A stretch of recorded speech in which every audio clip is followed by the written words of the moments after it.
Olá, as leituras litúrgicas de hoje nos fazem um convite bem profundo. Um convite para a gente meditar sobre o nosso jeito de ver o mundo. Vamos juntos explorar essa ideia de como equilibrar a admiração pela beleza da criação com aquela vigilância necessária para as coisas que são eternas. Vamos começar com esse versículo do Salmo 19, que é a base de tudo. Ele já estabelece a nossa ideia central, sabe? A de que, muito antes de qualquer palavra escrita, a própria criação já era o primeiro e o mais universal testemunho da majestade de Deus. É como se fosse um livro aberto com as páginas ali, acessíveis para todo mundo ler. Então, nesta primeira parte da nossa reflexão, a gente vai mergulhar um pouco mais fundo nisso, em como o universo, mesmo no seu silêncio, age como um mensageiro que não para de anunciar o seu Criador.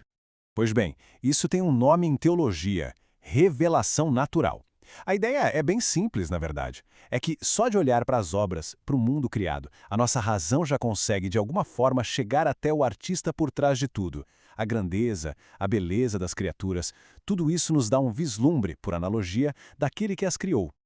E o mais interessante é como o Salmo descreve essa revelação. Ele não usa palavras passivas. Os céus não só refletem a glória, eles proclamam. O firmamento não só mostra, ele anuncia. É uma pregação que nunca para e que alcança todo mundo, justamente porque não depende de uma língua específica. O rumor dela chega em todos os cantos, o que, no fim das contas, torna a ignorância sobre Deus algo indesculpável.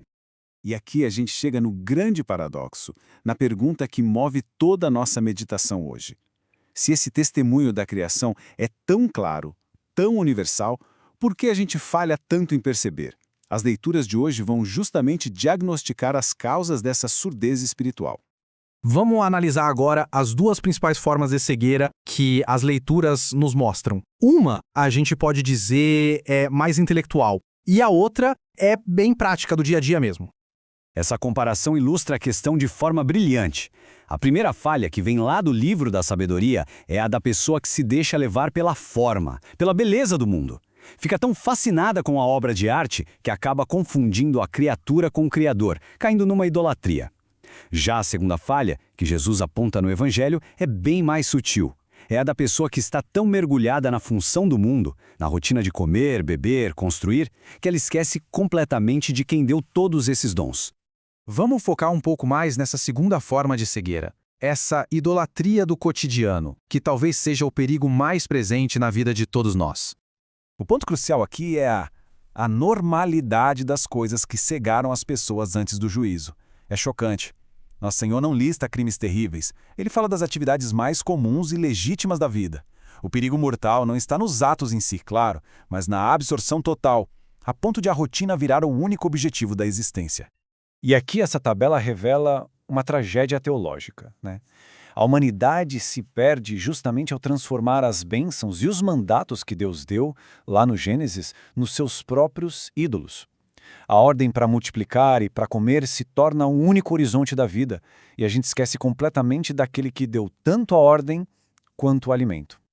Essa advertência de Jesus é uma das mais fortes do Evangelho. O ato de olhar para trás é o símbolo perfeito do apego fatal ao que é terreno, ao que passa. A mulher de Ló falhou porque o coração dela ficou preso na segurança e nos bens que ela estava deixando para trás. É um chamado radical ao desapego. Bom, depois de diagnosticar o problema, as leituras também nos dão a solução. Elas mostram o caminho para a gente conseguir harmonizar a nossa vida no mundo com o nosso destino eterno. E a metáfora central é essa, a escada. A solução não é rejeitar o mundo de jeito nenhum, mas é enxergá-lo do jeito certo. A criação é boa, ela é uma escada que nos ajuda a elevar a alma até Deus. O perigo todo está em a gente parar no meio do caminho, vamos tratar um degrau como se ele fosse o topo. Quando isso acontece, a escada que devia nos salvar se torna a armadilha que nos prende. A resposta espiritual para isso, então, seria uma vigilância contemplativa. O que é isso? É a capacidade de viver a vida plenamente, cumprindo nossas obrigações, mas com o coração livre. É ser ao mesmo tempo alguém que contempla e vê Deus em tudo, e também uma sentinela, que fica de guarda, esperando a volta do Senhor. E como a gente cultiva essa atitude? Bom, as virtudes teologais são como antídotos, são os músculos espirituais que a gente precisa para subir essa escada. A fé nos permite ler o livro da criação do jeito certo. A esperança não nos deixa ficar apegados ao mundo.